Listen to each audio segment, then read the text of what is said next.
Sir वादा था कि हवाई चप्पल वाले को हवाई जहाज पर बैठाएंगे, लेकिन आलम यह है कि बाटा का जूता पहनने वाला आदमी आज के समय में हवाई जहाज का टिकट नहीं खरीद पा रहा है। हमारे मौजूदा सरकार ने कहा कि मालदीव मत जाओ, लक्षद्वीप जाओ अपनी छुट्टियां मनाने के लिए, लेकिन आज के समय में मौजूदा सरकार जो है, आज के समय में टिकट इस हद तक महंगा हो गया है कि अगर मालदीव जाने के लिए हमको दिल्ली से मालदीव का अगर टिकट चाहिए तो मात्र 17,000 रुपए में मिल जाता है, लेकिन वहीं मालदीव से लक्षद्वीप जाना है तो 25,000 रुपए की टिकट है। अपने इस देश में आज के समय में जहाज में बैठ के उड़ना और उड़ के अपने मंजिल तक पहुंच जाना बस कुछ वर्गों के लिए एक सपना बन के रह गया है। कुछ गिने चुने लोग हैं जो ये सब सैर कर पा रहे हैं, बाकी लोगों के लिए ये सपना बन के रह गया है। आज अगर हमें पटना से दिल्ली जाना है ना तो 12,000 रुपए का टिकट लगता है। दिल्ली से बेंगलोर जाना है तो 16,000 17,000 का टिकट है। और यही नहीं, एक ही सेक्टर में यानी इकोनॉमी क्लास का अगर टिकट आप लेते हैं तो उसी इकोनॉमी क्लास में सुबह की फ्लाइट है 8 बजे की, उसका एक अलग रेट रहता है। वहीं सेम फ्लाइट, सेम कंपनी की फ्लाइट, सेम सेक्टर में यानी इकोनॉमी क्लास का ही फ्लाइट जो है, अगर वो 2 बजे दोपहर में हम लेते हैं उसका कुछ अलग रेट रहता है। ऐसा क्यों? जिस तरह से ट्रेन में है कि आप का जितना भी सामान हो लेकर के आप चले जाते हैं, लगेज का उसमें पैसा नहीं लगता है, बैग में जो भी सामान आप लिए हैं, उसी तरह से फ्लाइट में भी होना चाहिए। लेकिन फ्लाइट का अगर आपका 1 किलो वजन अगर बढ़ जाए आपके लगेज का तो उसका जो है ये फ्लाइट कंपनियां हजारों हजार रुपए वसूल लेती है। बस इतना ही नहीं, आगे और सुनिए।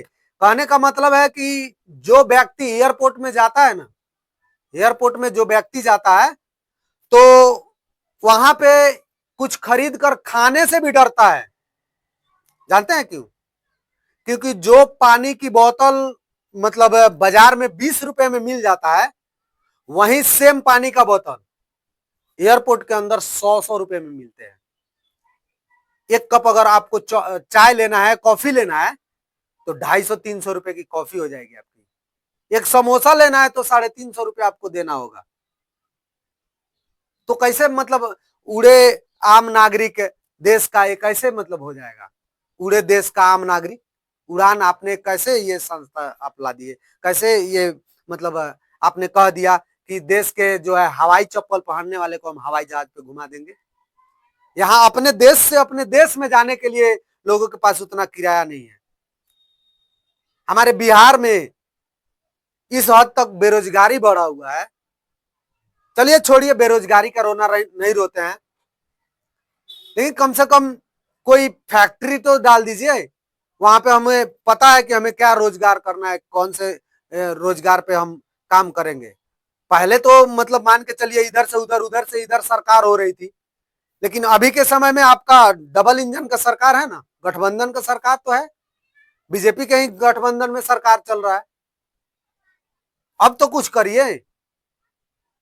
ये फ्लाइट का जो है झूठा दिलासा दे करके लोगों को गुमराह करना, झूठ मूठ का वादा कर देना।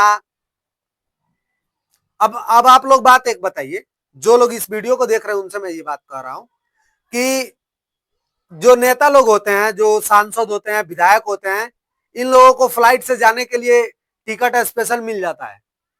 ट्रेन से जाना है तो एसी का टिकट इन लोगों को मिल जाता है। लेकिन आम नागरिक का सोचिए ना, जो आम नागरिक आपको वोट दे करके और उस पद पे पहुंचाया, उस जगह पे पहुंचाया, उस आम नागरिक के क्या हालत है। आज के भी समय में कोई हमारे यहाँ त्योहार पड़ जाता है, छठ हो, दीपावली हो, ईद हो, कोई भी त्योहार हो, भूसा की तरह ट्रेनों में कस कस के बिहार लोग आते हैं बाहर से। इस पर विचार करिए आप लोग, नहीं तो सिंहासन किसी का बपौती नहीं होता है। एक ना एक दिन सिंहासन से लोग उखाड़ कर फेंक देते हैं। मेरा एक कविता भी है कि कुर्सी से उखाड़ फेंको बिहार के गद्दारों को, एक योग्य शासक चाहिए गरीब मजदूर लाचारों को। चलिए दोस्तों, ये वीडियो देख करके आप लोग को कैसा लगा कमेंट करके जरूर बताइएगा। और ये फ्लाइटों के बारे में जो कुछ भी हमने बताया, क्या आपको पहले से पता था या इसके बारे में जानते थे, ये भी कमेंट करके बताइएगा। और जो चीजें हमने कहा इसमें जो भी कमी लगा हो उसको भी आप लोग कमेंट में अपना राय सुझाव जरूर दीजिएगा, ताकि हम नेक्स्ट वीडियो में इसका सुधार कर पाए। मिलते हैं अगले वीडियो में। जय हिंद।